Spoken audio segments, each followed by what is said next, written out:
Sí, señor. Bueno, permítanme, voy a hacer una pequeña presentación.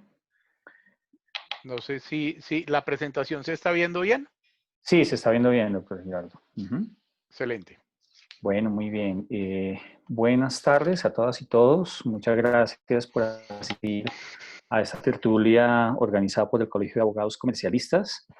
En esta ocasión, el doctor Alejandro Giraldo López, miembro del colegio, además un habitual colaborador de nuestras actividades, nos va a acompañar con una tertulia sobre la protección al consumidor y los requisitos de calidad para bienes y servicios. Yo siempre digo que hay personas que sobra presentarlas y usted, doctor Alejandro, es una de ellas, pero simplemente me voy a permitir leer algunos datos de su hoja de vida porque si los leo completos yo creo que se acabaría todo el tiempo que tenemos pendiente para o previsto para la reunión y no habría acabado. Así que simplemente quisiera decirles que el doctor Alejandro Giraldo es abogado del Colegio Mayor de Rosario, magíster en Sociología Jurídica, eh, terminó estudios de doctorado en Sociología en la Universidad de Salamanca y magíster en Derecho Económico de la Universidad Javeriana. Todos conocemos su trayectoria en los temas de protección al consumidor, en la Superintendencia de Industria y Comercio, su labor académica, docente y profesional.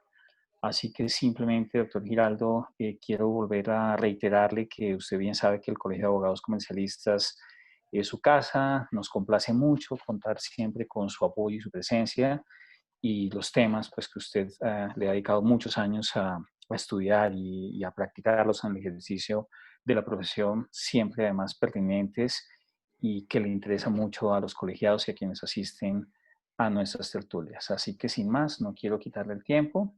Le reitero una vez más mi agradecimiento y le cedo el uso de la palabra. Doctor Jorge, muchísimas gracias por esa introducción. Realmente mi único mérito es pertenecer al Colegio de Abogados Comercialistas y ser amigo de la mayoría de miembros de este gran colegio. Entonces ya con eso es más que suficiente. Bueno, hoy vamos a hablar de un tema que de pronto para los abogados a veces nos genera cierto temor por, porque pareciera complejo, pero es de una importancia cardinal en todos los aspectos de nuestra vida y es la calidad, los requisitos de calidad, de control metrológico, de mediciones, de todo, cuando nos enfrentamos en muchas situaciones. Eh, Pensemos nomás en las medidas que nos afectan todos los días en nuestra casa, en nuestro trabajo, en nuestros ingresos. ¿Sí? Entonces tenemos, en nuestra casa tenemos por lo menos 3 o 4 instrumentos de medición que todo el día están marcando, ¿sí? Y que todo el día nos están cobrando cosas. El marcador, el medidor de luz, de agua, de gas, de teléfono, de internet, todos esos equipos, instrumentos de medición, pues tienen que tener unas condiciones de calidad específicas y además unas calibraciones periódicas para poder estar seguros que están midiendo adecuadamente en debida forma. Yo no sé si a ustedes si ustedes han visto los últimos recibos de servicios públicos, pero son increíbles. Primero le mandan a uno una comunicación diciéndoles que por situaciones de pandemia, pues los inspectores de las empresas de servicios públicos no van a leer el medidor, sino que van a tomar el consumo como consumo promedio. Y entonces las oficinas, que están todas desocupadas, que antes tenían una carga importante de personal, pues ahora están pagando exactamente lo mismo que cuando estaban ocupadas, a pesar de que llevan 3 meses desocupadas porque los señores inspectores no han ido a mirar. Pero lo más curioso de todo es, miren ustedes un recibo cualquiera. Aquí tengo un recibo, mire, les voy a mostrar, no es mentira. Miren ustedes la lectura promedio. Este es un recibo de gas donde dice que mi consumo mensual es 39, 41, 43, 41, 41, 40. Consumo promedio 45. Ustedes explíquenme en matemáticas como el consumo mayor de un mes es 41, como el consumo promedio es 45. Entonces, imagínense cuánto representa eso en plata. Estamos hablando que ese mismo recibo le llega a 18 millones de hogares en el país y que todos están sobrefacturados en diferentes aspectos. Entonces, la cantidad de plata que le están sacando a los colombianos son miles de millones. Un abogado pues que sepa estos temas de metrología, de servicios públicos, de facturación, inicia una acción de grupo para que le devuelvan a los consumidores toda la plata que le han sacado de forma injusta y serían miles de millones de pesos. Y esto debido a un instrumento de medición. ¿Cuántas veces no nos han hecho cambiar los medidores en la casa de agua, por ejemplo? Porque llegó la empresa y dijo, no, es que su medidor está midiendo mal y se lo llevó. Y no solamente se lo llevó, sino que se lo cobraron y se lo cobraron a unos precios absurdos, un millón y medio de pesos. Cuando primero demuéstreme que estaba funcionando mal, sí, que la medición que estaba dando ese instrumento estaba mal. ¿Dónde está la prueba de laboratorio? ¿Dónde está la calibración? ¿Dónde está? Y además cuando se lo llevaron y me pusieron el otro, esos medidores en el mercado internacional pueden estar fácilmente a $7 los venden en en China y en Asia. Y aquí nos los están vendiendo a millón y medio de pesos. ¿Sí? Entonces, esas cosas tienen que ver con el tema de calidad. ¿Qué calidad debería tener un instrumento de medición?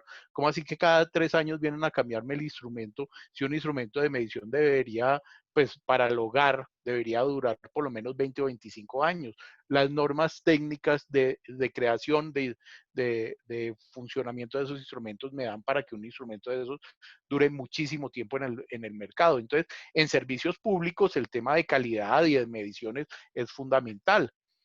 También en los productos que consumimos. Hemos, el arroz, el kilo de arroz, el kilo de carne, el litro de leche, el galón de gasolina. Cuando una estación de servicios con malas prácticas, el galón no es un galón, sino un galón se supone que son 3.74 litros de gasolina. ¿Qué tal que nos entregue 3.50 litros de gasolina? Ese porcentaje, pues uno jamás se va a dar cuenta como conductor del vehículo que le están echando un poquito menos, pero eso al final termina siendo millones de millones para la estación de servicio. Entonces, ¿cómo hacer para de verdad garantizar que le están entregando la cantidad correspondiente al consumidor? ¿Y qué me dicen en temas de salud? En temas de salud utilizamos cientos de instrumentos de medición. Yo creo que desde que nos llegan a hacer el triage, lo primero que hacen es ponernos 3 instrumentos de medición: temperatura, presión y este que mide la saturación de la sangre, ¿sí? La saturación de oxígeno. Todos esos son instrumentos de medición. Un esfigmomanómetro con el que nos toman la presión está mal calibrado y el médico determina que tenemos alta presión y nos deja condenados a tomar todos los días un medicamento por un instrumento de medición que estaba funcionando mal, ¿sí? O una temperatura o lo que sea. Una báscula de peso, pues hay básculas de peso pues que uno tiene en la casa que tiene un margen de error que puede ser de 1 o 2 kilos sin ningún problema, pero el que tiene, por ejemplo, el médico que pesa a los niños, a los bebés recién nacidos, pues tiene que tener una exactitud total, ¿sí? Yo tengo una báscula en mi baño que es una maravilla porque yo me paro por las mañanas y, uy, estoy 10 kilos por encima de mi peso y me bajo y me vuelvo a subir y entonces ya marca 8 nomás y me vuelvo a bajar y me vuelvo a subir y ya marca 5 nomás, entonces ya sé que tengo que bajar 5 kilos nomás, entonces esa báscula claramente no puede ser utilizada en un médico para un diagnóstico médico, ¿sí? Entonces, el médico que tiene una báscula para determinar si una persona está en sobrepeso, está en obesidad, tiene problemas de salud, pues tiene que ser una báscula que esté calibrada y ajustada. Y aquí hay un tema bien importante. Nosotros muchas veces hablamos de que un instrumento está calibrado y creemos que porque está calibrado está funcionando bien. Y aquí, este es un error conceptual que tenemos muy grande y es bueno que lo sepan, porque calibrar no es ajustar ni tampoco significa que un equipo calibrado esté funcionando bien. Un equipo calibrado es un equipo verificado, que sabemos cómo está funcionando, pero no que esté funcionando bien. Es la acción de calibrar es comparar un equipo que conocemos sus condiciones meteorológicas con otro que no conocemos. Y ahí hacemos la comparación. Entonces, cuando calibramos este equipo que no conocemos, al final sabemos si está midiendo bien o mal. Entonces, muchas veces le decimos al policía de tránsito que nos para en un radar, dígame, muéstreme la calibración de ese instrumento, no chicaneando como es abogado, entonces yo sé que la calibración, entonces le sacan a un papelito que dice calibración, pero ese papelito que dice calibración no significa que esté funcionando bien. Uno debe saber leer una calibración para determinar si efectivamente ese instrumento se encuentra dentro de los errores máximos permitidos para el instrumento y si sus condiciones de funcionamiento demuestran que la medición que está dando es adecuada. Entonces, decir que un instrumento de medición está calibrado y que por eso está funcionando bien, pues es un error conceptual equivocado. Vamos en el medio ambiente, por ejemplo. Hoy, que cada ratico, por ejemplo, en ciudades como Medellín y últimamente en Bogotá, que nos mandan a encerrar a todos en la casa o que mandan o que ponen pico y placa o que inclusive suspenden la posibilidad de que la gente saque su vehículo porque los niveles de contaminación de la ciudad están muy altos. ¿Y quién determina la cantidad de contaminantes que hay en el aire? Instrumentos de medición. Y si un instrumento de medición de esos está midiendo mal, pues terminamos todos los ciudadanos afectados por una mala medición. Entonces, en todos los sectores donde usted lo mire, hay temas de mediciones, de calidad que impactan el día a día nuestro.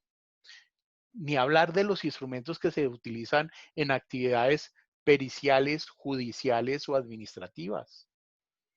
¿Cuántas veces nos han impuesto un parte por exceso de velocidad? Y uno dice, pero si yo en mi carro iba a 80 y esta es una carretera, se supone una autopista interdepartamental donde el límite es 80, porque me va a partir. Ah, no, porque es que aquí mi radar dice que usted iba a 88.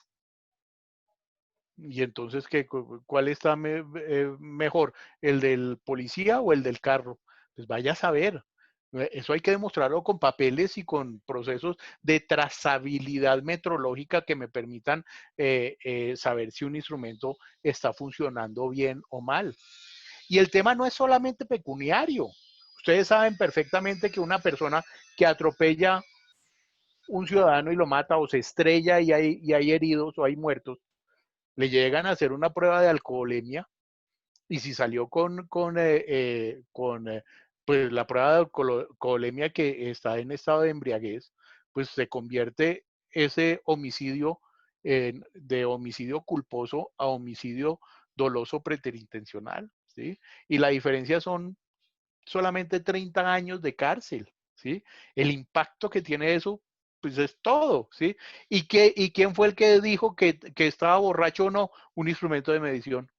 Y además es chistosísimo porque veo uno de los policías que agarran eh, el instrumento con que miden los grados de alcohol de la persona y, oiga, esto no funciona y le pegan contra la pared y lo agarran contra el carro y la boquilla que utilizó el anterior conductor llegan y la limpian aquí con el chaleco y se la ponen para que el próximo mida la respiración. No puede ser. No puede ser, eso tiene todo un proceso, una técnica de verificación, tiene unos controles que no pueden ser violados por nadie. Entonces, todo eso pues tiene unos impactos jurídicos fundamentales en la vida de las personas. Y esos son temas de medición, pero ¿qué me dicen de los temas de calidad? En el tema, por ejemplo, eléctrico, un cable de mala calidad que se incendie y termina quemándonos la casa, incendiando la oficina, lo que sea, por una mala instalación. Todos esos temas de seguridad eléctrica son gravísimos y son de un impacto gigantesco. ¿Cómo sabemos cuál es la calidad que tiene que tener un cable? Un cable se incendió. Bueno, sí, se incendió, pero pues es que también le tenía conectadas la nevera, el televisor, la lavadora, el horno microondas. A la misma toma tenía una toma con 32 aparatos conectados en la misma toma. ¿El cable debía aguantar o no debía aguantar toda esa potencia? Pues no sé. ¿Qué dicen las normas? ¿Sí? ¿En dónde están las normas? Esas son las normas las que nos dicen si un producto cumple o no cumple las condiciones de calidad. Entonces, hay unos productos que tienen normas de carácter obligatorio que tienen que cumplir unos requisitos mínimos de carácter obligatorio para poder entrar al mercado. Esas normas se llaman reglamentos técnicos y son emitidos por el gobierno. Pero también existen las normas técnicas voluntarias, que los empresarios simplemente las cumplen para darle competitividad a su producto en el mercado. Cuando yo salgo al mercado diciendo yo cumplo con la NTC 4223 sobre calidad de lo que sea, pues la gente acepta más ese producto frente a otro que simplemente no diga nada. ¿Sí? Entonces, el tema de la calidad es importante. Inclusive hay algunos fallos de altas cortes en el país donde dice que la calidad, por ejemplo, pues así un producto no esté sujeto al cumplimiento de un reglamento técnico, pues los consumidores tienen un derecho a una calidad esperada. Y esa calidad esperada, pues un referente son las normas técnicas, que si bien son en principio voluntarias, pues son lo que aspiraría un consumidor medio a obtener en el mercado. ¿Sí? Y los reglamentos técnicos que ya son de carácter imperativo, pues hay en muchos sectores. En sistemas de seguridad pasiva y activa para los vehículos hay reglamentos técnicos para llantas, para frenos, para acristalamiento de vidrios, para cinturones de seguridad. Todo eso tiene reglamento técnico que deben cumplir los empresarios antes de poner un producto en el mercado. Los gasodomésticos y electrodomésticos tienen también reglamentos técnicos, los juguetes, y así hay una infinidad de productos. Los consumidores no tienen por qué saber qué tiene reglamento técnico y qué no. El consumidor solamente espera que el producto que vaya a utilizar no sea un producto peligroso, no sea un producto inseguro que le vaya a generar un daño por su mala calidad. Entonces, hay cosas que tienen reglamentos técnicos, hay cosas que no, pero siempre el consumidor espera que el producto que sea no le cause un daño injustificado, ¿sí? Utilizándolo adecuadamente. Y aquí traigo, para que vean los impactos que tiene el tema de calidad. Una noticia que salió en marzo, ahí está el 31 de marzo de 2020, en el periódico El Espectador. Eso, pues imagínense, Bélgica recibe 100.000 mascarillas defectuosas de Colombia. Qué triste ese titular. Qué triste ese titular. El director del hospital explicó que ante las condiciones en que llegaron las mascarillas, decidió no entregárselas al personal sanitario. Imagínense si hubiéramos tenido la calidad esperada por ese hospital de Bélgica, de unas mascarillas que llegan de Colombia. Colombia estuviera exportando hoy, todo el país estuviera dedicado a hacerle mascarillas al mundo, ¿sí? Y el mundo entero estuviera consumiendo mascarillas colombianas si el empresario que hizo esto hubiera tenido pues, las mínimas prácticas de calidad para que esas mascarillas no llegaran. Cuando lee uno la nota de prensa ya interna, es vergonzoso. Pues primero eran unas mascarillas que se rompían solas. Segundo, eran unas mascarillas que fueron enviadas a Bélgica en cajas de platanitos de bolsita que habían desocupado, seguramente, de Yupi y de tostacos y todo eso, desocuparon y ahí metieron las mascarillas y las mandaron. Y llegaron, decían, mezcladas con productos alimenticios, ¿sí? Y mezcladas pues con estiércol de ratones. Entonces, imagínense las condiciones de calidad en que llegaron esas mascarillas. Qué dolor haber perdido esa oportunidad de oro para podernos volver un suministrador de dispositivos médicos. Las mascarillas son unos dispositivos médicos a nivel mundial por un empresario que tuvo las peores prácticas para poner esos productos en el mercado y no cumplir las mínimas reglas de calidad.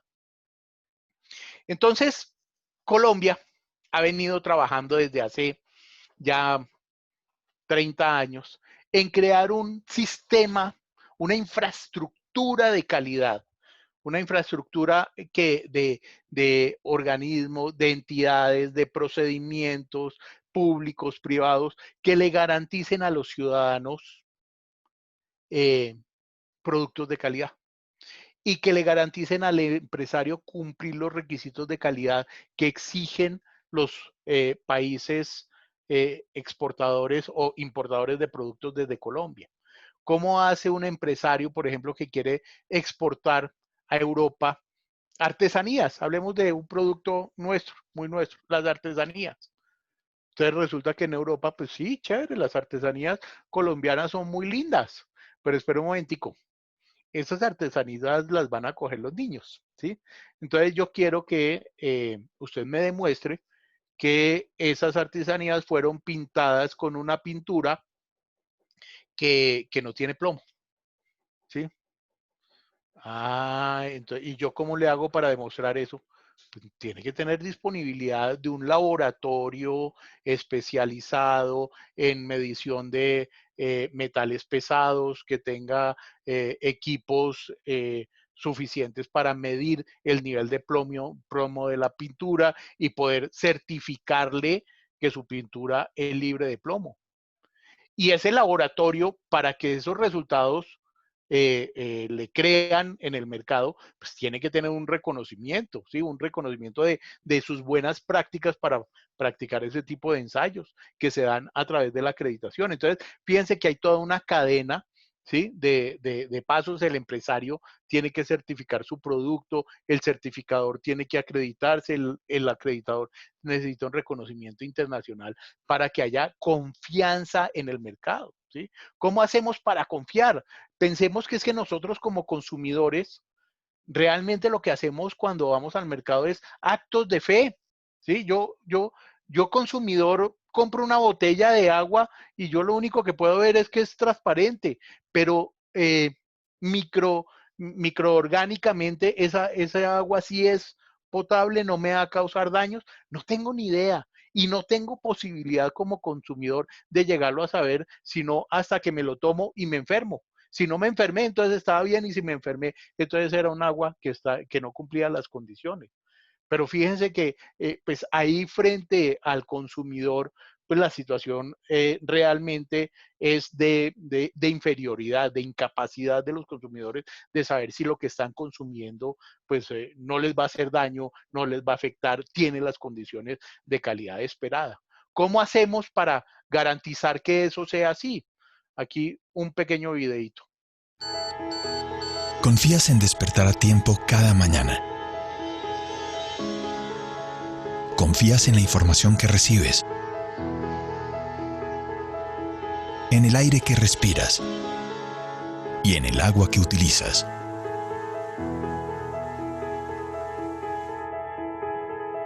Confías en los alimentos que eliges y en los beneficios que estos tienen para ti.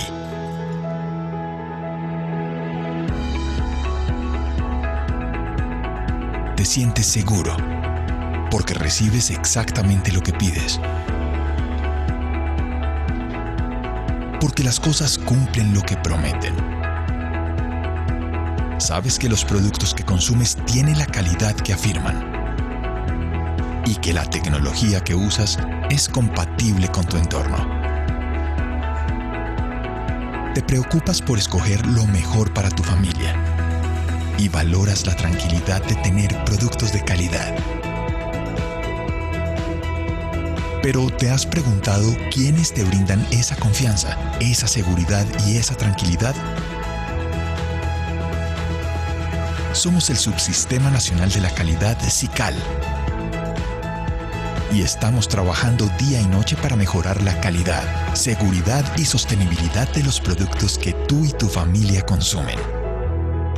Construyamos juntos un mejor sistema de calidad. Sical, es el momento. Dile sí a la calidad.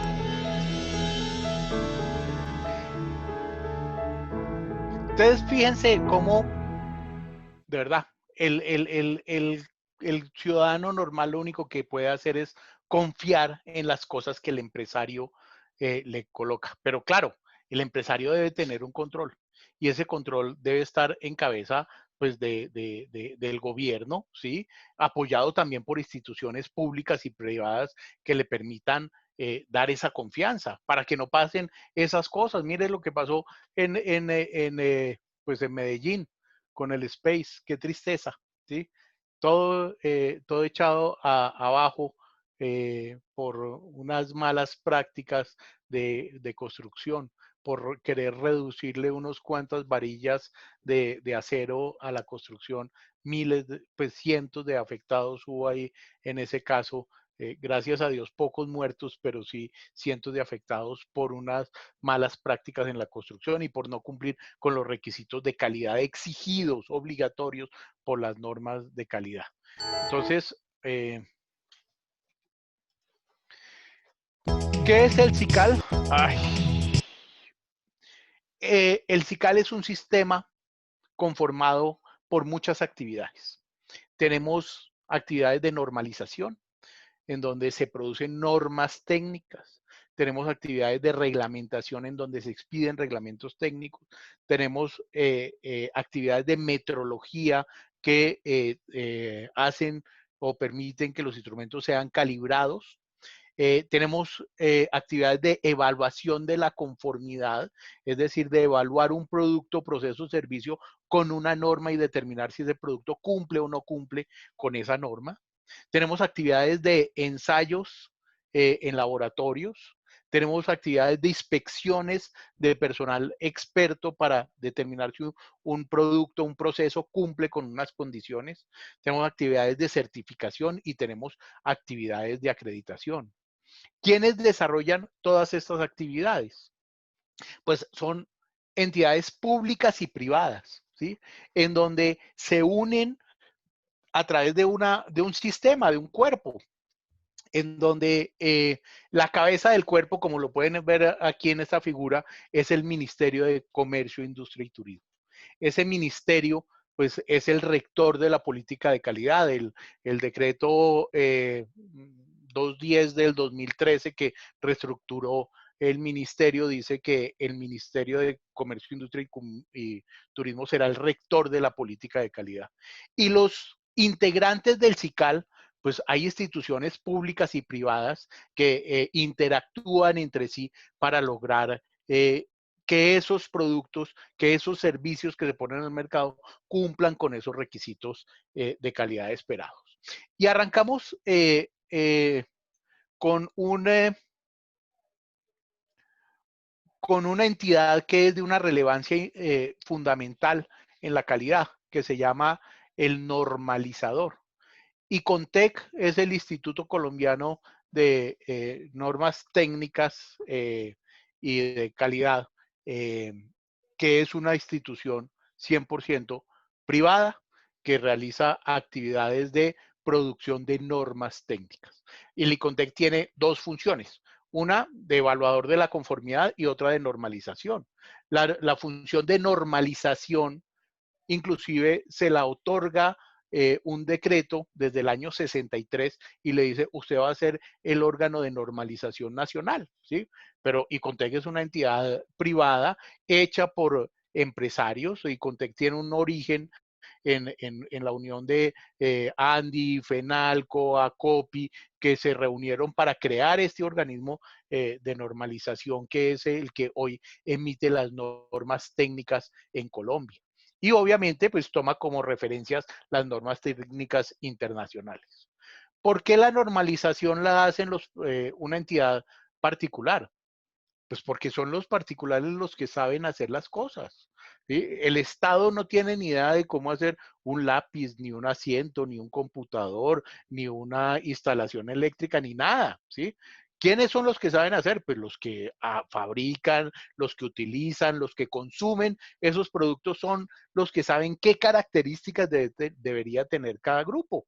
Entonces, dentro de la normalización, dentro de los procesos de normalización, Icontec lo que hace es crear comités técnicos para que se reúnan los que saben de un producto, proceso, servicio, y se reúnan y digan cuáles son las mejores prácticas para elaborar ese producto, proceso, servicio, y de allí sale la norma técnica. Esa normalización, hay que decirlo, es las normas técnicas, como les hemos señalado, son absolutamente voluntarias. El empresario que quiera cumplirlas las cumple, el que no lo quiera cumplir no tiene obligación de cumplirlas, ¿sí? Pero son fundamentales en el mercado. Pensemos en el comercio internacional. El comercio internacional se mueve a través de contenedores, containers. Esos contenedores, todos cumplen un mismo estándar, todos cumplen una misma norma. Tanto no solamente el contenedor, sino la estiba, el camión, el barco, todos están estandarizados exactamente con las mismas normas. Ustedes han visto cómo funciona un puerto, por ejemplo, como Cartagena o Ámsterdam o Singapur. El que maneja la grúa en un puerto lo que hace es jugar Lego en grande y coge esos contenedores y el contenedor le empata perfectamente con el otro y forma pirámides y después las desmonta y los monta en un carguero y en el carguero quedan perfectamente organizados todos los contenedores y llegan los camiones y los empata perfectamente los contenedores. Un empresario podría hacer contenedores que no tengan las mismas medidas de los demás. Pues claro que lo podría hacer. Nadie lo va a sancionar, nadie lo va a penalizar por producir contenedores que no cumplen con los estándares internacionales. Pero ¿quién le va a comprar esos contenedores? Nadie, nadie, porque el que haga contenedores que no cumplan con eso va a enloquecer el mercado internacional, ¿sí? ¿Qué sucede cuando las empresas no cumplen con esos estándares internacionales? Que se vuelve un desorden terrible. Yo no sé si ustedes se acuerdan, hace años, pues hoy por lo menos ya tenemos dos, pero antes, hace 10 años o 15 años, teníamos cada generador, cada productor de equipos de celulares tenía sus propios estándares de fábrica. Y cuando yo cambiaba de equipo de celular, tenía que botar los cables, tenía que botar los cargadores, tenía que botar absolutamente todo. Todo iba para la caneca porque el producto tenía que venir con nuevos cargadores, todo, porque cada empresa tenía sus propios estándares. Si no es porque en el 2010 la Comunidad Europea amenaza a los fabricantes y les dice, oiga, si ustedes voluntariamente no unifican todo el tema de conectividad de los celulares, yo les voy a sacar una norma, un reglamento técnico para la conectividad. Entonces fue cuando todos los fabricantes de equipos Android decidieron unificarse en un solo conector. Y hoy usted utiliza Samsung y Huawei y el otro con un solo conector. Pero claro, Apple, como es de los gringos, y entonces los gringos son otro mundo, entonces no se quisieron unir voluntariamente a ese estándar internacional. Y entonces hoy tenemos el estándar Android y el estándar Apple. Pero hace un mes, menos de un mes, la Comunidad Europea dijo, vuelvo a advertir que si no se unifican todos, inclusive Apple, pues voy a sacar un reglamento técnico y el que no cumpla no puede entrar al mercado. Entonces ya pusieron aquí a pensar a Apple, porque si Apple no se une al estándar internacional, pues va a terminar con el mercado europeo prohibido su ingreso. Entonces, esa es la maravilla de la normalización, que los productos se estandaricen, que se compatibilicen, que sean reemplazables unos con otros. Fíjense cómo hoy en día a mí se me daña el computador, en el computador el mouse, y voy a la Panamericana y compro un mouse cualquiera y lo escojo por su color, por su diseño, por su precio, pero no me preocupo porque ese mouse vaya a conectar o no al computador, porque es que la USB que trae el mouse con el computador cumplen un mismo estándar y son compatibles entre sí perfectamente. Pero claro, eso no fue toda la vida así. Ustedes han visto cómo viene evolucionando. Los primeros mouse tenían una toma redondita con muchas clavijas. Sí, entonces cuando evolucionó el modelo, pues ya los que teníamos mouse de redondito ya no nos cuadraban los computadores. Entonces nos tocó cambiar de mouse. Y esto evoluciona todos los días y ese es el normal devenir, pero por lo menos hace que solamente hayan cambios mucho más largos en el tiempo y que los consumidores no tengan que estar cambiando cada 8 días de equipos y de todo lo demás. Fíjense lo que ha pasado con los video beams. Los video beams primero tenían conectores de clavijas, de muchas clavijas, y los computadores venían con ese sistema VGA para conectar la pantalla del video beam. Ya los computadores evolucionaron y ya solamente traen conexión para HDMI. Entonces los video beam que traían, que seguían con la conexión VGA, pues ya no sirvieron, ya no conectaron. Entonces tocó buscar un adaptador para poder conectar y ya con el adaptador ya las cosas no son iguales. Y los computadores van evolucionando. Antes estaban los CDs, ahora ya no existen los CDs, ya los computadores no tienen dónde colocar CDs, ¿sí? Y eso es parte de la evolución. Entonces, la tecnología y la calidad y los estándares van evolucionando al mismo ritmo de la tecnología, pero hace que las cosas sean compatibles y mucho más fáciles de utilizar. Y fíjense que uno se vuelve casi que autómata de las normas técnicas y ni siquiera se da cuenta, ¿sí? Cuando uno llega a un hotel, por ejemplo, en cualquier parte del mundo y quiere bañarse con agua caliente en la ducha, pues piensen ustedes qué llave abre, ¿la derecha o la izquierda? Es la izquierda, ¿sí? ¿Por qué la izquierda? Pues porque los estándares internacionales de construcción dicen que las llaves de agua caliente deben estar en la mano izquierda, no en la derecha. Claro, no falta el obrero, el albañil, que no tenga ni idea de la norma técnica y le hace a uno un arreglo en la casa o en el hotel de pueblito donde allá pues cualquiera construye y le ponen la llave del agua al lado derecho. Se le vuelve a uno un problema, porque hable uno a la izquierda y duró 15 minutos gastando agua esperando a que se le caliente. Y después de 15 minutos dice, no, esto no puede ser. Entonces abre la otra y otros 10 minutos a ver si calienta hasta que calentó.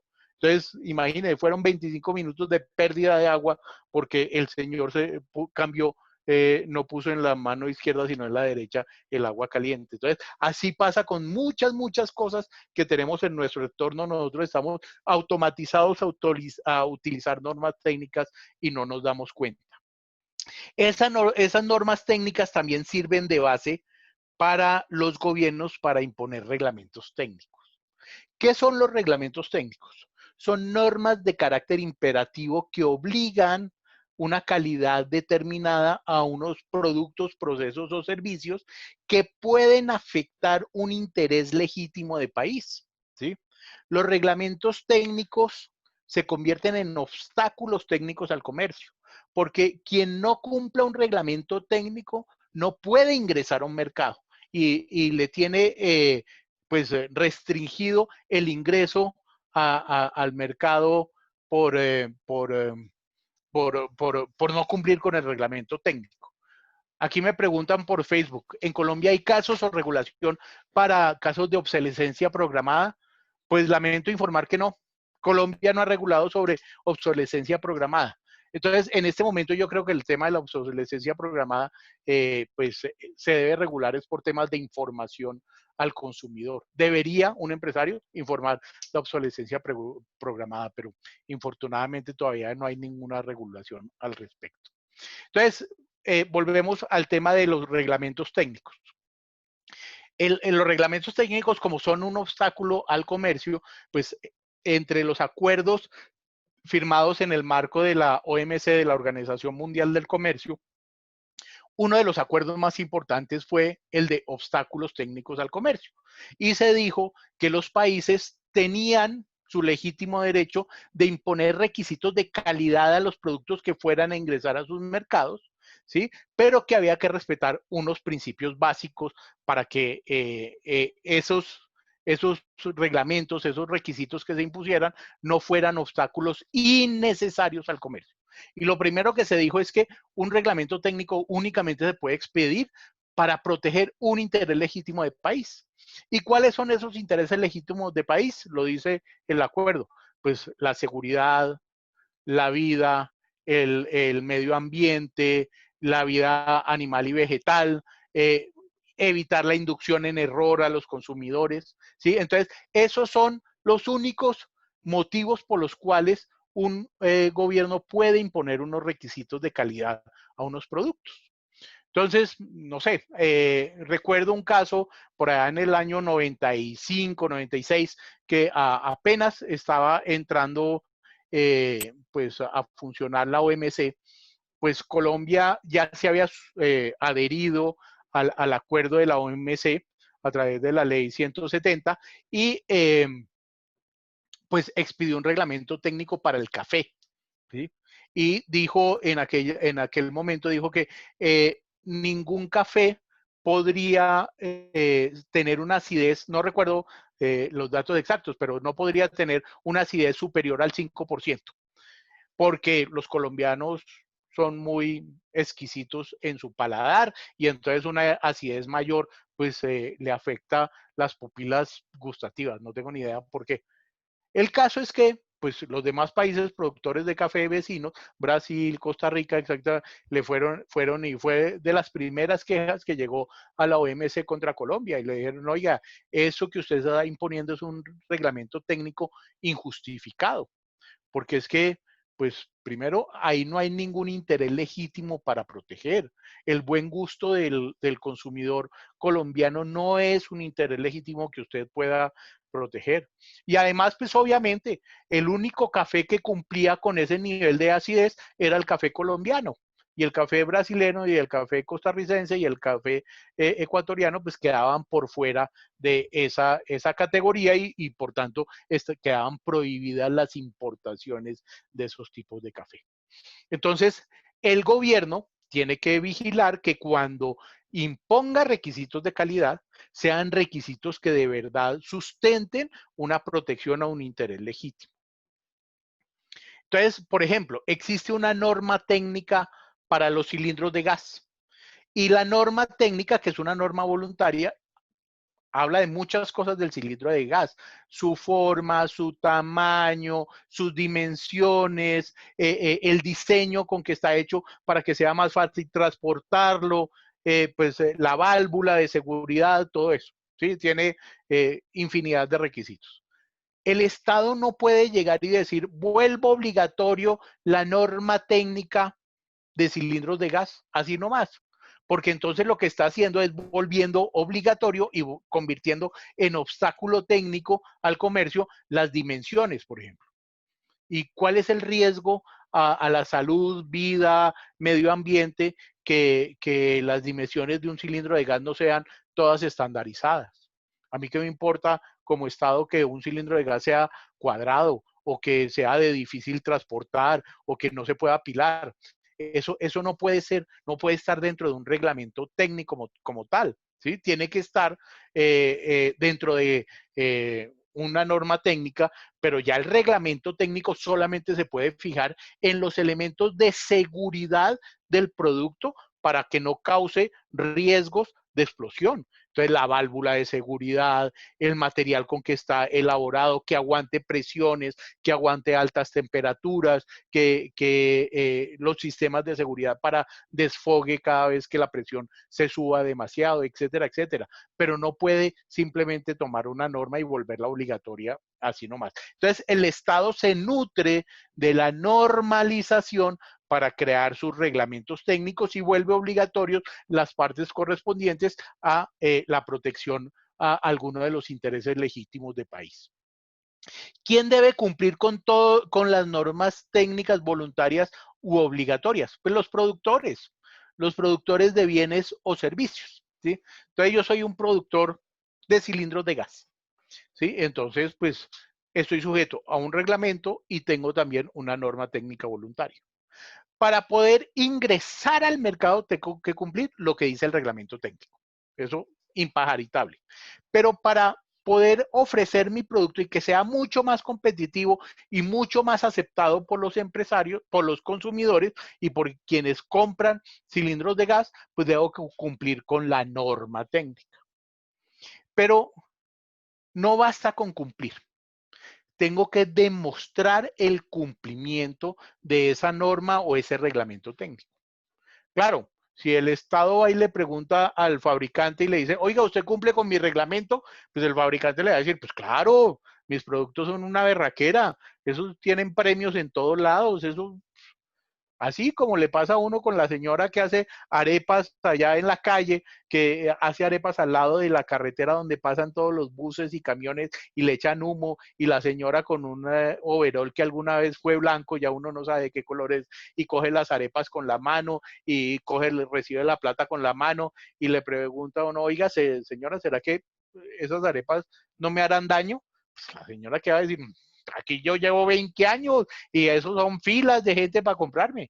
Y de verdad yo no sé cómo hace la gente, pero de verdad sí hay filas para comprarle. ¿Sí? Entonces es un tema también de compromiso, de cuidarse uno para no enfermarse. Entonces, no basta con que el empresario cumpla, sino debe demostrar ese cumplimiento.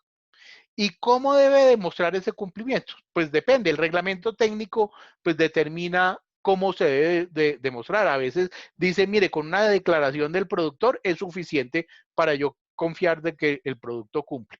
Pero cuando es un tema ya de seguridad, de vida de las personas, le dice, no, eso que usted me está diciendo, que me lo diga alguien experto, especializado, que sepa del tema, que sea imparcial, que sea objetivo, que sea competente para llevar a cabo esa evaluación de su producto para que determine la conformidad de su producto con la norma que yo exijo, con el reglamento técnico. Entonces, por eso se llaman evaluadores de la conformidad, porque evalúan la conformidad de productos, procesos y servicios con referentes normativos para decir si se cumple o no se cumple ese referente normativo, sea de carácter voluntario o sea de carácter obligatorio.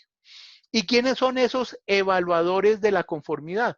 Pues son instituciones totalmente independientes, objetivas, competentes, que tienen la capacidad de coger un producto, hacerle las pruebas, ensayos, inspecciones, verificaciones necesarias para determinar si el producto cumple o no con esas condiciones de calidad. Y aquí los tenemos, miren, tenemos aquí los organismos de certificación, que son organismos de certificación de personas. Hoy el tema de las competencias laborales, inclusive ya son más importantes por competencias certificadas que por títulos universitarios. ¿Sí? Es que, y claramente sucede, un ingeniero civil, pues mucha gente sacó su carrera de ingeniería civil hace 20 o 30 años, pero nunca ejerció la profesión. ¿Sí? Entonces lo ponen a construir un puente y se le cayó. Entonces, es más importante las certificaciones de competencias laborales que le están permanentemente exigiendo estar actualizando y estarse evaluando frente a los requerimientos de un sector específico. Entonces, por ejemplo, certificarme en competencias para trabajar en alturas, certificarme en sistemas de seguridad informática, certificarme en 10,000 cosas diferentes, ¿sí? Entonces, esa certificación de competencias es hoy el boom en la educación, porque además son competencias que se certifican de forma muy específica y hacen que el empresario, quien vaya a contratar a esa persona, esté absolutamente tranquila que esa persona sí sabe del tema que me está diciendo que sabe. Entonces tenemos organismos de certificación de personas, tenemos organismos de certificación de sistemas de gestión, ¿sí? Ustedes saben que las empresas cada vez para ser más competitivas tienen que certificar sus procesos de producción, procesos de medioambientales, procesos de eficiencia energética, procesos de seguridad y salud en el trabajo, procesos de seguridad informática, ¿sí? Todos esos procesos, son sistemas de gestión que implementa una empresa, pues para asegurar sus procesos, ¿sí? Y las certifican para garantizar que siempre se cumple con la misma rigurosidad cada uno de los pasos en esos sistemas correspondientes. Y tenemos entidades de certificación de productos, ¿sí? En donde ya verifican, por ejemplo, una llanta, un cilindro, una instalación de gas, no sé, un sistema de frenos, y con base en eso dice si se cumple o no se cumple. Aquí me llega una pregunta por Facebook. Si hay productos defectuosos que generan daños a los consumidores, pero estos productos cumplen normas técnicas. Por ejemplo, en el caso de prótesis mamarias, ¿quién es el responsable para el consumidor? Pues yo creo que está haciendo referencia a la pregunta a las famosas implantes PIP. Y eso fue, pues, esos implantes mamarios claramente no cumplían con las especificaciones que se exigían para ese tipo de dispositivos médicos. Esas implantes son dispositivos médicos que tienen un control especial sanitario muy riguroso. Lo que hizo ese empresario en Francia, y está documentado, es que al organismo de certificación para esos implantes le mandaba unas muestras que cumplían con todos los requisitos legales que se exigían en Francia, obviamente con la mejor calidad, con la mejor silicona, con la mejor protección. Y cuando le entregaban el certificado, el señor cambiaba todo el proceso y comenzaba a echar silicona de la peor calidad pues con un material que se llegaba a romper y todo lo demás. Entonces, en ese caso, ni siquiera cumplía la norma técnica. Pero el cumplimiento de la norma técnica no necesariamente evita riesgos, ¿sí? Hay productos que cumplen, es que las normas técnicas pueden ser de muchas clases, y hay que decirlo. Hay normas técnicas, por ejemplo, para temas medioambientales. Entonces dice, en la producción de llantas, usted cumpla con esta norma técnica y garantizaremos pues que su proceso contamina lo menos posible. Pero eso no quiere decir que la llanta al final sea buena o sea mala, ¿sí? Entonces a un mismo producto o a un mismo proceso productivo pueden aplicarle muchas normas técnicas, y no necesariamente el cumplimiento de una norma técnica implica que un producto sea seguro o no sea seguro. Si quiere el doctor Oviedo, que es el que nos está haciendo la pregunta, pues para mí sería un honor si quiere ampliar algo de esa pregunta, doctor No, Oviedo. no, doctor Alejandro, creo que la pregunta se le hacen a usted. Dice que me la extiendan a mí, pero la conferencia es suya, ni más faltaba. Es algún tema que tiene que ver Bueno, con visos redditorios, pero sí, tranquilo, también. adelante, respóndala usted. Sí, señor, muchas gracias. Y también, pues ahí en el estatuto hay un tema bien importante de productos defectuosos que algún día, doctor Oviedo, podríamos hacer una interesante conferencia sobre ese tema Claro, que es tan así, amplio. así es. Bueno, entonces tenemos esos organismos de certificación, pero no son los únicos evaluadores de la conformidad. También tenemos organismos de inspección, ¿sí? Que son los que emiten un juicio profesional si un sistema o un producto por ejemplo, una instalación cumple con unos requisitos. En Colombia, por ejemplo, las instalaciones eléctricas tienen que tener una inspección de una persona experta que determine si la instalación es adecuada y cumple con los requisitos de calidad que exige la norma.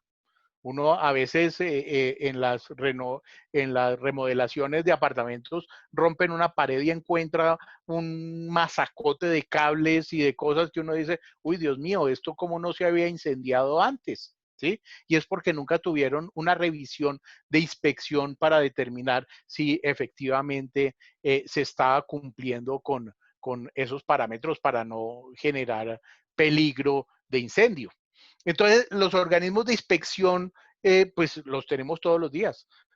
una vez por lo menos cada 5 años llega un inspector de un organismo a revisar nuestra instalación de gas. Y llega con instrumentos de medición, llega con un medidor de partículas de CO2 para determinar si la instalación de gas está generando monóxido o no está generando monóxido, ¿sí? Entonces, ¿y quién determina eso? Pues el inspector con base en los resultados de esos instrumentos de medición. Entonces, tanto el inspector debe ser competente como los instrumentos de medición deben estar calibrados y ajustados, dando medidas adecuadas para que los resultados sean confiables y seguros. Y tenemos también aquí los laboratorios que son base fundamental también de la evaluación de la conformidad.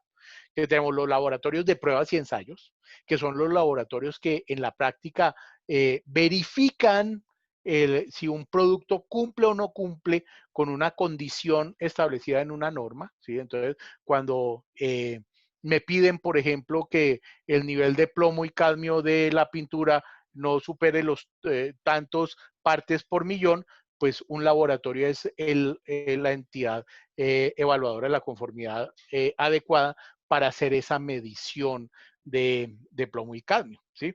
Entonces, eso es toda esta infraestructura, pues es al servicio de los empresarios y es para que los empresarios puedan colocar sus productos en el mercado cumpliendo con esos requisitos. Pero entonces viene la pregunta, bueno, ¿y quién determina que estos señores hagan las cosas bien, estos señores hagan las cosas bien y estos señores de verdad hagan las cosas bien? ¿Quién determina si ellos tienen la competencia, la objetividad, la transparencia, los equipos adecuados, los procesos internos necesarios para hacer esos procesos de evaluación de la conformidad? Pues aquí está esta institución que se llama el ONAC, el Organismo Nacional de Acreditación de Colombia. El ONAC es una institución privada que se crea hace 12 años y es la entidad que acredita las competencias de todos estos organismos evaluadores de la conformidad y dice si son o no competentes para cumplir esa función, ¿sí?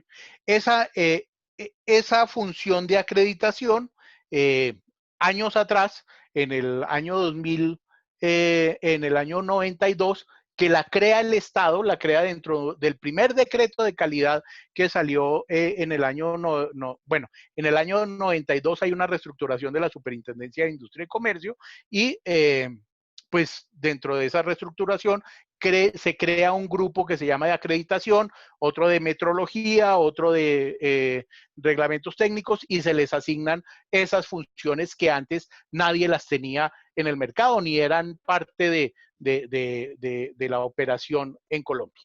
Entonces, la superintendencia comienza a prestar servicios metrológicos para calibrar instrumentos en el mercado, ¿sí? Y presta servicios también de acreditación.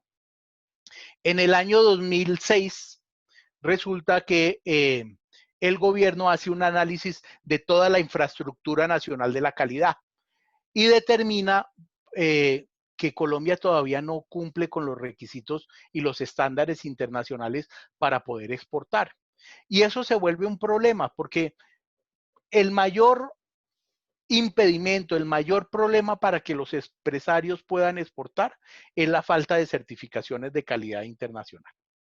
Y cuando uno mira las encuestas de Analdex, de FITAC, de Andy, de Acopi, para exportar, el mayor problema que tienen los empresarios siempre ha sido es que los requisitos de calidad internacionales pues nos piden certificados que no podemos cumplir. Entonces, ¿qué pasa en Colombia? ¿Por qué no hemos podido cumplir esos estándares? ¿Y por qué no hemos podido exportar más?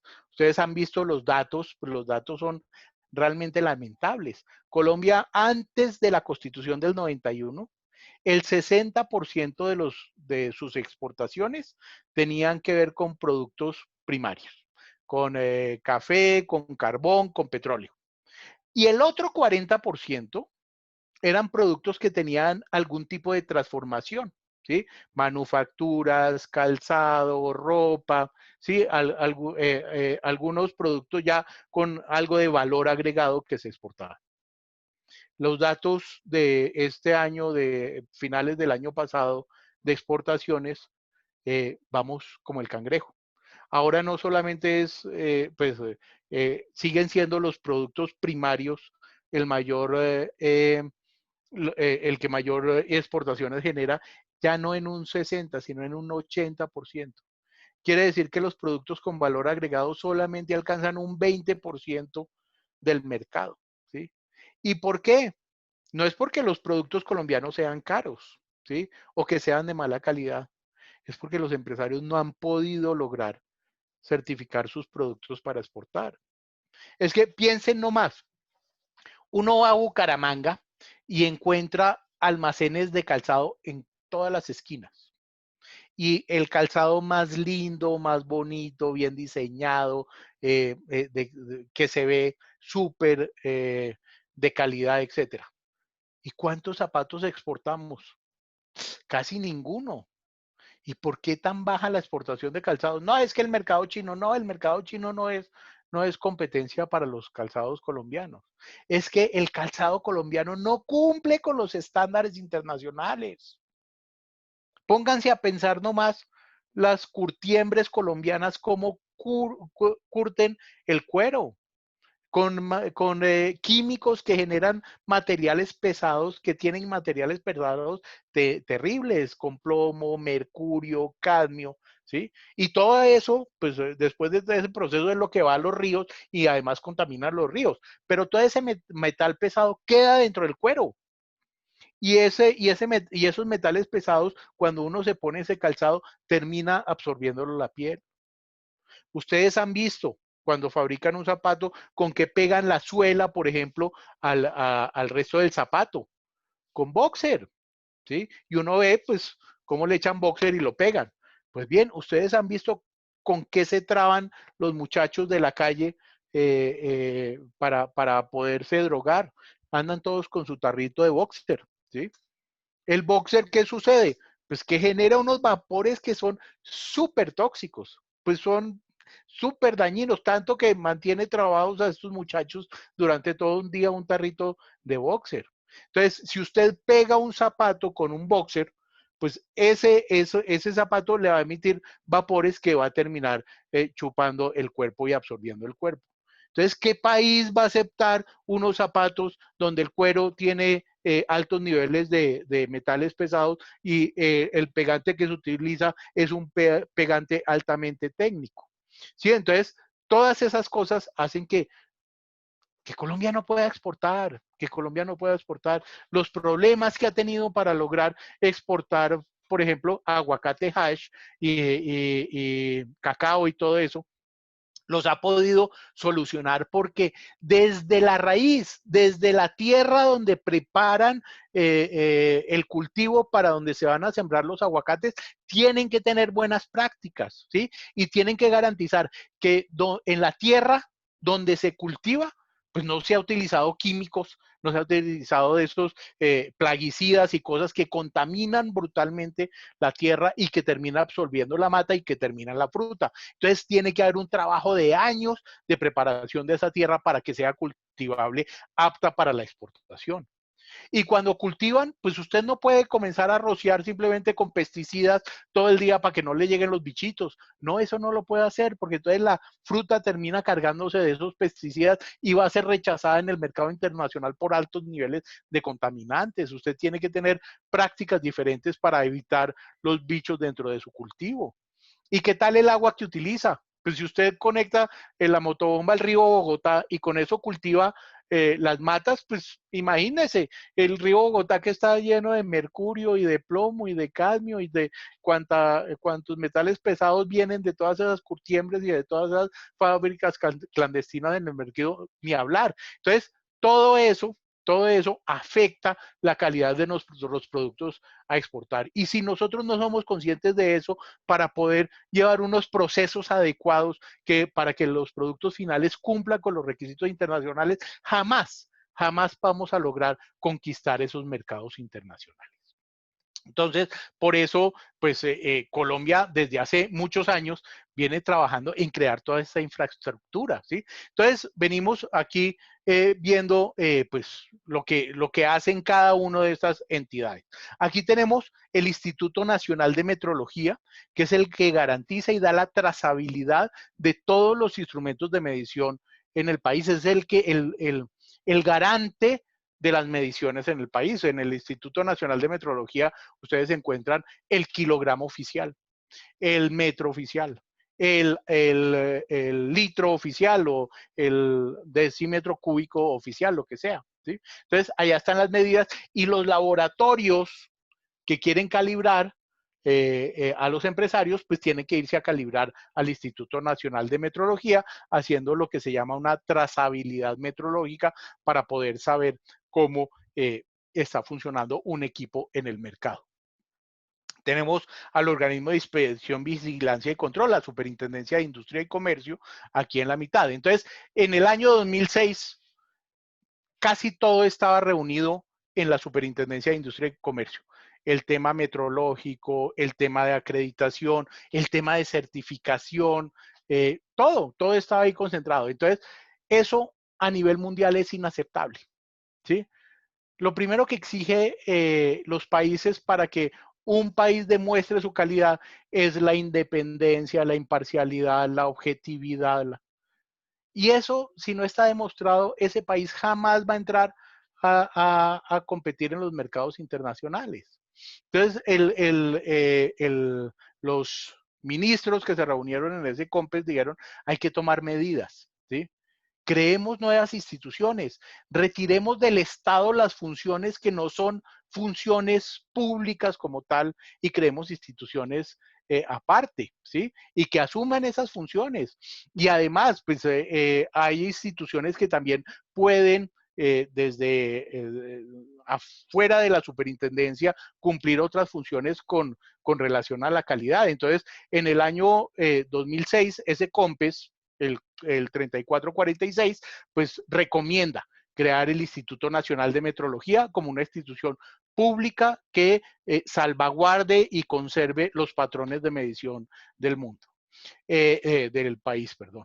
Crear el ONAC como una entidad privada de carácter mixto que asuma funciones de acreditación, ¿sí? En el mercado e inclusive compitiendo con otros acreditadores. Y pues se fortalezca la reglamentación técnica del país y la normalización. Entonces, a raíz de ese COMPES es que se crea toda esta infraestructura y comienza a prestar servicios al mercado. Pero esto, los empresarios todavía no lo conocen. Y los empresarios todavía no utilizan este sistema y no saben cómo utilizarlo. Y eso es lo que nos ha imposibilitado conquistar muchos mercados. Entonces, esto, pues, les voy a mostrar aquí un pequeño video que muestra a los integrantes del sistema. ¿Conoces el SICAL? Yo te lo voy a explicar. Cuando compras un producto y presenta algún defecto, nos preguntamos, ¿quién es el responsable de velar para que esto no suceda? Creeríamos que son las mismas empresas y muy seguramente acudiríamos a ella para su respectiva reclamación. Pero si te dijera que estas empresas deben tener sus productos estandarizados, acordes a las políticas de calidad nacional, encontraríamos en ello un grupo de instituciones encargadas de avalar y verificar la calidad de los productos que salen de estas mismas empresas de todos los sectores productivos. SICAL es el subsistema nacional de calidad que reúne y articula las entidades públicas y privadas que desarrollan actividades para mejorar la calidad y seguridad de los productos que están en el mercado para el bien de los colombianos. SICAL hace parte de la política pública nacional en materia de calidad, meta que se ha trazado hace algunos años y de la cual estamos obteniendo logros significativos. Algunos de los principales objetivos son promover en el mercado la seguridad, calidad y confianza, protegiendo los intereses de los consumidores, además de facilitar el acceso al mercado e intercambio comercial comercial que permitan la inserción de productos colombianos al mercado global y viceversa. Para cumplir con estos objetivos, entidades que hacen parte del SICAL, como la Superintendencia de Industria y Comercio, el INVIMA, el IDEAM, el ICA, el SENA, el ICONTEC, el ONAC, el Instituto Nacional de Metrología, los ministerios, las comisiones reguladoras, los laboratorios, los gremios, velan día a día por la calidad en Colombia. SICAL funciona como un articulador de todas estas entidades. Por ello, es un pilar fundamental para mejorar la competitividad y el desarrollo productivo, puesto que le brinda a los ciudadanos y empresarios un mayor nivel de confianza e incrementa la calidad de vida de los colombianos con la apertura de nuevos mercados, apoyando la innovación y protegiendo el derecho de obtener productos y servicios de excelente calidad. SICAL, es momento de decirle sí a la calidad. Muy bien. Entonces, la verdad es que podría durar horas y horas hablando de este tema porque me fascina, me apasiona, me encanta y obviamente no voy a abusar del tiempo de ustedes. Entonces voy a comenzar a responder algunas preguntas que han hecho aquí en el chat y pues abro los micrófonos para quienes quieran preguntar, para quienes quieran intervenir, para quienes quieran dar su opinión al respecto, para que tengamos un diálogo interesante en el tema. Entonces, aquí hay una pregunta que dice, ¿qué tan cierto es que muchos de los vehículos que se comercializan en Colombia no son seguros? ¿Es cierto? ¿Por qué ocurre esto? Y esta es una pregunta bien importante, porque es cierto que Colombia tiene de los vehículos más inseguros en el mundo, ¿sí? Y aquí pues las reglas de seguridad de los vehículos son de las más bajas a nivel mundial. Pero hay un problema de política pública, ¿sí? Lo que sucede es que nosotros tenemos una industria pues de vehículos, pues que es una industria realmente pequeña, ¿sí? Pero es una industria que genera trabajo y genera empresa y genera todo lo demás. Entonces, y los productos que se ensamblan aquí, los carros que se ensamblan aquí en Colombia, hay que decirlo, son carros que a nivel mundial ya han salido del mundo por obsoletos. Estaba viendo las estadísticas del Latin Camp y en Colombia, de los 4 vehículos más vendidos en el país, 3 tienen 0 estrellas de seguridad. Pero, ¿qué pasa si el Estado, hoy cuánto vale un carro en el mercado? 35, 40. Uno de estos carros con 0 estrellas vale entre 35 y 40 millones de pesos. Ok, entonces el gobierno dice, vamos a mejorar la seguridad. Vamos a exigir ya no 2 airbags, sino 6 airbags, 8 airbags en cada carro. Y además, los carros deben traer sistema de frenos ABS y también control de estabilización en las curvas. Pongamos esas 3 cositas nomás. ¿Cuánto aumenta el valor de los carros en el país? Entonces ya el carro de 35 pasó a 55 millones. ¿Cuántos colombianos tienen la capacidad de comprar carros a 55 millones de pesos? ¿Sí? Entonces, fíjense el problema de política pública. Y si usted sube los estándares, resulta que para las ensambladoras nacionales, para cumplir el requisito de 2 airbags, el piloto y el copiloto, duró 10 años. 10 años pidiendo extensiones de tiempo para que poder acomodar su planta de procesamiento y sus equipos y todo para poder llegar a instalar esos 2 airbags. Entonces, ahora imagínense si usted les dice póngale sistema de frenos ABS, pues van a pedir otros 10 años de plazo, ¿sí? Entonces, o dice, no, eso entra el próximo año, si usted no fue capaz de acomodarse, pues no puede producir. Pues, ¿qué hace? Pues termina cerrando las empresas. Y si usted cierra las empresas, pues imagine el nivel de desempleo. Entonces, el tema de política de calidad es un tema complejo, muy difícil, porque hay que reconocerlo, la calidad implica mayores costos, ¿sí? Un producto que cumpla estándares o que se obliga a cumplir estándares, pues su costo se incrementa en el mercado. Entonces, ¿hasta dónde una sociedad pues tiene un equilibrio en más calidad, pero sin afectar a los consumidores, que los consumidores tengan esa capacidad de compra y de acceso a esos productos? Este es un tema de política pública muy complejo, muy complejo. Y eso para todo, para la construcción. La sismorresistencia, por ejemplo. Si nosotros obligáramos a una sismorresistencia como la de los países asiáticos, como la que tiene Japón, pues el metro cuadrado, si hoy está a 15 millones, pues pasaría a 50 millones, ¿sí? Se volvería incomprable la vivienda en Colombia si exigiéramos, si subiéramos los estándares de sismorresistencia para la construcción. Y así cualquier otra cosa. Entonces hay que buscar el equilibrio. Si los carros colombianos son inseguros, pero ¿quién es capaz de subirle los estándares para que se suban los precios? ¿Quién le pone el cascabel al gato? Esa es una pregunta bien interesante. La siguiente pregunta dice así: hay una tendencia a todo lo biodegradable, toda clase de productos hechos de material reciclado, uso de PET en ropa, bolsas de almidón de yuca, jabones de aceite reciclado, etcétera. ¿Cómo verificamos que se cumpla con esos estándares ofrecidos? La única forma es la certificación, ¿sí? Existe un decreto de publicidad medioambiental que dice que quien afirme que su producto tiene una ventaja medioambiental, que es biodegradable, que es reciclable, que es compostable, cualquiera de estas características, tiene que demostrarlo y tiene que tener los soportes científicos para demostrarlo. Y el soporte científico es una certificación que se cumple con la norma de biodegradabilidad, de compostabilidad o de reutilizabilidad, ¿sí? Si no, pues simplemente es pura palabrería del anunciante y el consumidor pues verá si le cree o no. Pero pues además ya en Colombia este decreto dice que tiene que haber el soporte científico de esos beneficios medioambientales, entre comillas. Viene otra pregunta que dice, en casos donde conjuntos residenciales incumplen con normas técnicas sobre accesibilidad para personas de discapacidad, ¿es viable una acción de protección al consumidor por estabilidad de obra? No, son dos cosas diferentes, ¿sí? La estabilidad de obra es garantizar que el edificio pues no sufra alteraciones en su estructura que pueda poner en peligro la vida de los que están allí.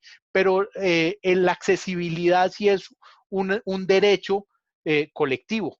Y como derecho colectivo se puede proteger a través de una acción popular. Y usted puede iniciar acciones populares para que obliguen al constructor a ponerle las rampas y la accesibilidad a personas discapacitadas. Viene otra pregunta que dice, sobre el tema de azúcares en jugos y la campaña de Red Papás, para que ellos se anunciara. ¿Su opinión? Mire, yo estoy absolutamente de acuerdo con la campaña, ¿sí? El azúcar en exceso es dañina. Claro, hay que tener cuidado. El azúcar es necesaria para la gente, es necesaria para los niños, es necesaria para la gente que tiene alta actividad física. Los sedentarios pues también necesitan azúcar, pero en mucho menor cantidad. Entonces, lo importante es generar la conciencia de que hay productos con exceso de azúcar y que si usted consume esos productos va a terminar con enfermedades graves a la salud. ¿Que debería el Estado prohibir esos productos? No lo sé, no lo sé, ¿sí? Debería sí haber una obligación de información. Y ustedes han visto cómo países como México, como Ecuador, como Chile, obligan a poner un semáforo en los alimentos y le ponen un semáforo grandísimo con un rojo así de grande diciendo, este producto es altamente con alto contenido de sodio, de sal, de azúcar, de lo que sea, ¿sí? Y ya verá el ciudadano si lo consume o no. Igual que el cigarrillo, ustedes han visto cómo las etiquetas de los cigarrillos traen todo desbaratado, pero igual la gente sigue fumando, ¿sí? Entonces, pues también eso es ahí un equilibrio complicado entre la libertad de las personas de escoger, ¿sí? Y pues el Estado también de asumir costos importantes. Claro, ¿cuánto le cuesta al sistema de seguridad al sistema de salud colombiano los fumadores? Les cuesta mucha plata. Entonces, ¿cómo lograr ese equilibrio? Llega otra pregunta que nos dicen, en materia de consumo, el derecho de elección de los consumidores se vulnera cuando una institución no ofrece alternativas de alimentación. Por ejemplo, solo vende comida chatarras. Yo creo que esto no se puede mirar establecimiento por establecimiento, ¿sí? Eso, Colombia es un mercado y usted encuentra al lado del establecimiento de comida chatarra, pues otro que vende ensaladas y otro que vende, pues, comidas rápidas y otro que vende, pues, el corrientazo normal. Y el consumidor es el que escoge, ¿sí? Entonces, no podemos juzgar al que vende comida chatarra porque vende comida chatarra únicamente. El consumidor tendrá que, la variedad y la libertad para escoger no está por establecimiento de comercio, sino está por el mercado. Si el Estado, por ejemplo, protegiera, por proteger a los consumidores, prohíbe la comida chatarra, pues también está afectando a los consumidores, porque habrá consumidores que quieran comer comida chatarra o de vez en cuando quieran comerse su hamburguesa, su perro caliente y también tienen derecho, ¿sí? Entonces, la libertad de escogencia también es un tema de sociedad y hay que mirarlo en su conjunto. De acuerdo, el Estado no debe prohibir eso, los jugos con azúcar, pero lo que uno ve es que no hay una política estatal de concientización del consumidor de que no solo es un sujeto de derechos, sino de deberes y de responsabilidades, por supuesto. El consumidor es financiero, no hay obligaciones, solo prácticas de protección propia. Sí, sí, pues mejor dicho, hay que buscar el equilibrio. Los empresarios tienen unas responsabilidades y tienen unas obligaciones, pero también los consumidores tienen responsabilidades y tienen obligaciones. El Estatuto del Consumidor obliga a dar mucha información a los consumidores. Pues los consumidores tienen la obligación mínima de leer esa información, conocerla y saber si el producto que van a adquirir les sirve o no les sirve, le hace daño o no le hace daño, porque la información está disponible. Claro, si el empresario no le entrega la información, sí hay un problema de información, pero si el empresario se la entrega, es obligación del consumidor leerla. Ahí están las obligaciones en el estatuto, la obligación de actuar de buena fe. Eso es fundamental, pues a pesar de que la Constitución diga que se presume la buena fe, pues en Colombia presumirla es muy difícil, ¿sí? Y vemos los consumidores que en claro abuso del derecho tratan de sacar ventajas de situaciones que no les son dados, explotando también a los empresarios y eso también está mal. Y también los consumidores tienen que tener conciencia social, ¿sí? Y reutilizar, reciclar. Existen una cantidad de productos, por ejemplo, que tienen tratamiento postconsumo y los consumidores no estamos concientizados de eso. Tiramos los bombillos a la caneca, tiramos las llantas al potrero, tiramos el colchón a la calle, la batería la echamos en la bolsa de la basura como si fuera nada. Esos productos no, hay un proceso postconsumo que usted debería ser absolutamente consciente y coger las pilas que bota del reloj, del control remoto, todo, echarlas en una bolsita y cuando vaya al supermercado, echarla al sitio de las pilas o los bombillos con mercurio. Eso tenemos que ser responsables y claro que los consumidores también tienen obligaciones. Aquí hay otra. En Colombia hay políticas claras sobre productos defectuosos, se confunde el concepto de defectuoso con el de calidad. No, sí, el estatuto sí divide y hace muy claro el tema de defecto en producto defectuoso y defecto en calidad. El defecto en calidad es la falta de idoneidad o de calidad de un producto que hace que su producto no funcione bien o funcione de forma inadecuada. Por ejemplo, el celular que no me prende o que recibe la llamada y se cae o que el internet se cae. Eso es un problema de idoneidad, pero no me genera un riesgo. ¿Sí?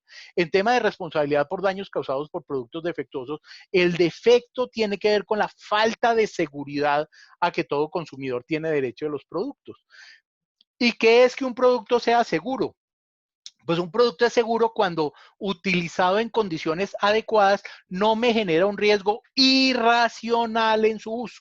Sí, un riesgo irracional es el riesgo que no es conocido por el consumidor, no es aceptado y por lo tanto el consumidor no espera. ¿Sí? Un revólver no es un producto inseguro per se.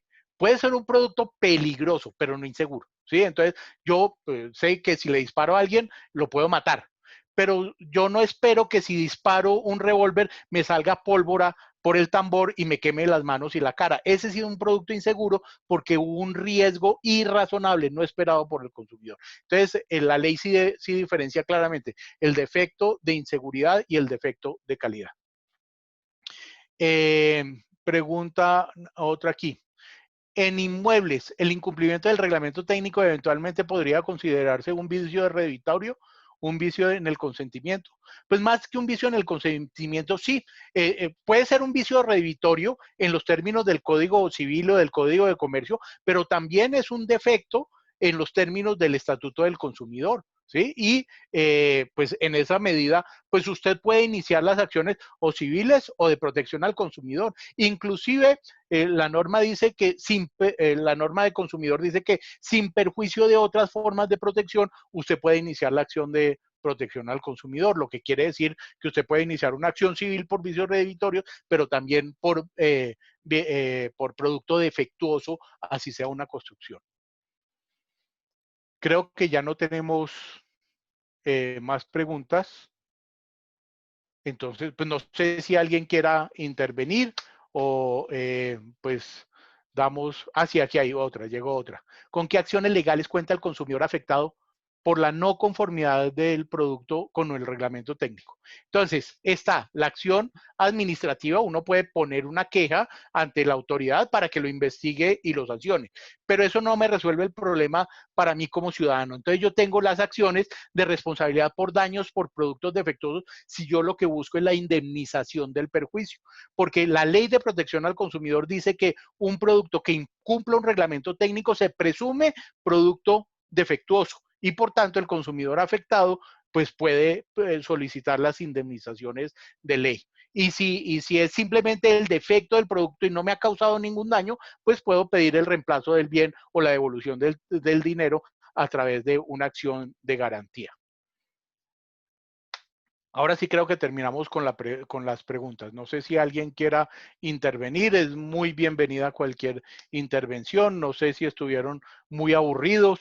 No sé si se durmieron, pero bueno, espero que haya habido algo de conocimiento nuevo en esta charla. Doctora Gira. Doctor, muchísimas gracias. Todo muy claro y muy chévere que hayan hecho tantas preguntas los asistentes desde Facebook. Sí, la verdad me sorprendió el gran número de preguntas. Bueno, pues cualquier cosa estamos en el Colegio de Abogados Comercialistas para ampliar esta información, para charlar de esto cuando a bien tengan en el colegio o en cualquier foro. Este es un tema que realmente es nuevo, es novedoso, pero es de altísimo impacto como ciudadanos y como abogados en los temas que podríamos estar manejando. Un tema de medición, por ejemplo, de terrenos en civil, pues si el decámetro con que están midiendo no está calibrado, pues imagínense los resultados y muchas otras cosas así. Entonces, doctora Gira, de nuevo, mil gracias por esta oportunidad, por esta posibilidad de haber hecho esta charla. Como siempre, el Colegio de Abogados Comercialistas, pues de la mayor generosidad conmigo por acogerme y bueno, estamos a su entera disposición. Bueno, doctor Alejandro, muchas gracias. A la doctora Gira, muchas gracias también por su inmensa colaboración con la organización de la tertulia.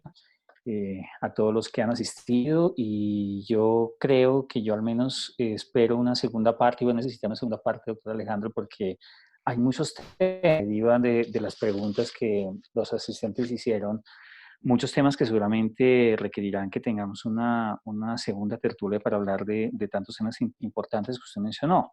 El tema de los productos defectuosos y en fin, muchas cosas que yo sí creo, y una vez lo invito para que programemos una segunda parte de esta magnífica tertulia. De antemano aceptada la invitación, doctor Oviedo, muchas gracias. Doctor Jaime, lo veo por ahí, muchas gracias por su asistencia y por su atención. Doctor Alejandro, no, yo le iba a sugerir al doctor Oviedo precisamente que lo invitara a una nueva charla sobre el tema de productos defectuosos, pero ya él lo ha considerado así. Gracias. O sea que Me ya quedó encantará. comprometido el conferencista. Muy bien. No se diga más, por supuesto. Muchas gracias, profesor Jaimes. Bueno, muchas Bueno, gracias a pues todos. de nuevo, muchas gracias a todos y le agradezco este espacio. Muchas Bueno, gracias. a Feliz los tarde y feliz fin asistentes, de semana a todos. lo mismo. Acuérdense que es puente, cuídense mucho, no salgan sin tapabocas. Aunque hay que verificar la calidad del tapabocas. Que esté certificado, que esté certificado. Así es. Bueno, muchas gracias también a todos los asistentes. Reiterarles que el Colegio de Abogados Comercialistas está a su disposición, abierto también para las iniciativas que tengan. Con la doctora Gira hemos iniciado igualmente una campaña de proponerles a los que quieran presentar alguna tertulia, algún tema, pues las puertas abiertas del colegio, así que siéntanse por favor en toda la libertad de sugerirnos cosas, de contactarnos, porque estamos simplemente a su disposición. Bueno, Muchas gracias, muchas doctor gracias. Oviedo. Bueno, hasta luego. Muchas gracias, hasta luego a todos. Gracias.